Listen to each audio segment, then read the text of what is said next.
गंजाम जिला भंजनगर भेजीपुर ठारे मां ब्राह्मणी देवी ठाकुराणी यात्रा आरंभ होईछि।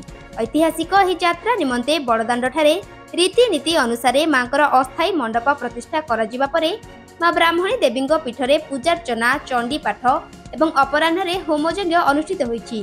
संध्या समय मंदिररू बाजा घंट घंटा ढोल पशुमुखा नृत्य काठी नृत्य दंडनाच विभिन्न आतसबाजी सह विराट पटुआर बाहरी विभिन्न साही परिक्रमा करने पर मध्य राति अस्थायी मंडपरे विजे करथिले। आज हेउची मांकर विश्राम दिवस। सकाळु भक्त माने धूप दीप और भोग धरी मांकर दर्शन निमंते भीड़ जमाइछंती। प्रति 3 वर्ष अनुष्ठित हेउथिबा मांकर ही यात्रा गत किछि वर्ष हेला विभिन्न कारणरू बंद रहिथिला।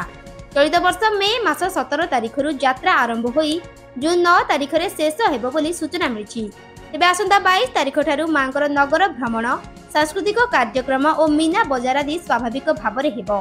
भेजीपुर ग्रामवासी उपस्थिति रे समस्त कार्य संपादन होईछि। दीर्घ वर्ष परे मांकर यात्रा अनुष्ठित हेउतिबारु समस्तक मनरे आनंद और उत्साह भरी रहितिबा देखा देछि।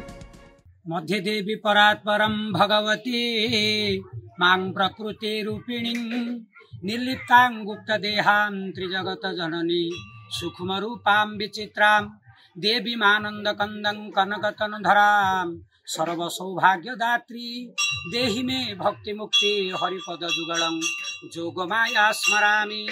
जय मां ब्राह्मणी देवी। मु पंडित सीमांचल त्रिपाठी यही भंजनगर भेचुगुट ग्रामर कर्मकांडी पुरोहित हिसाब से मु कर्म करे। मोर भाई बंधु कुटुंब सहित 5 जन मोर विशिष्ट पंडित यही आयोजन रे मते सहयोग करिसेंती। हमर यही ऐतिहासिक ब्राह्मणी देवींकर ठाकुराणी यात्रा बहुत दिन है बंद होता। वर्तमान काली अर्थात 17/5/2024 शुक्रवार दिन सकाळ 7 घंटरू यही माँ ब्राह्मणी देवींकर पूजा आरंभ होईछि।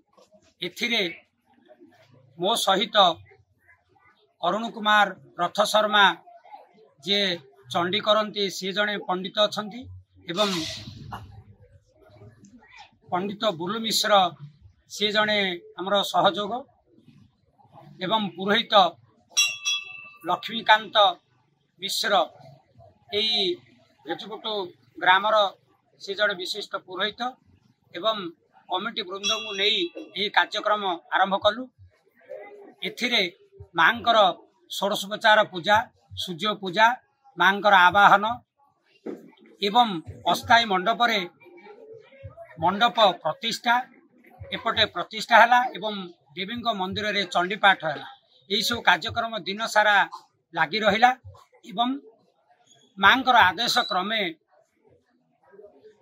निमंत्रण अनुसार आज्ञामाल मांकर आदेश रे हमको मिलिला एवं संध्या 7:40 रे माँ ब्राह्मणी देवी मंदिर रू बाहरी नगर परिक्रमा रे बाहरले एवं बहुत बाजा बर्जना सह माँ बाहरी नगर परिभ्रमण कले एवं रात्र 1:30 रे माँ अस्थायी मंडप रे प्रवेश हुई सेठिरे विश्राम नेले।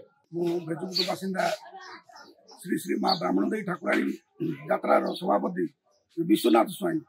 ये यात्रा तो ऐतिहासिक यात्रा बहु पुरातन काल आरंभ होता किंतु विगत कोविड जो दीर्घ 2 टर्म आम यात्रा बंद करने बाध्य हलु।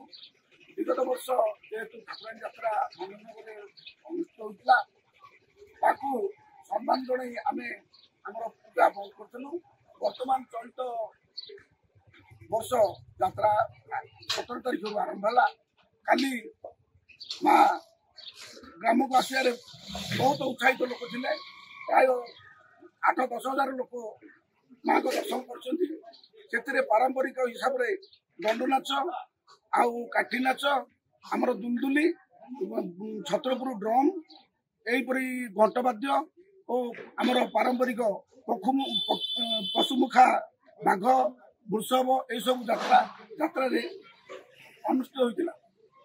आमको माननीय उपजिलापाल जो 21 दिन यात्रा आदेश देते से अनुरोध करते 18, 19, 20 यही 3 दिन जेहेतु आम निर्वाचन चली आम 3 दिन कार बंद करूँ आसंता 21 तारीख ठारू माँ नगर भ्रमण अति आकर्षण रे भंजनगर जेके पटनायक रिपोर्ट रियो न्यूज।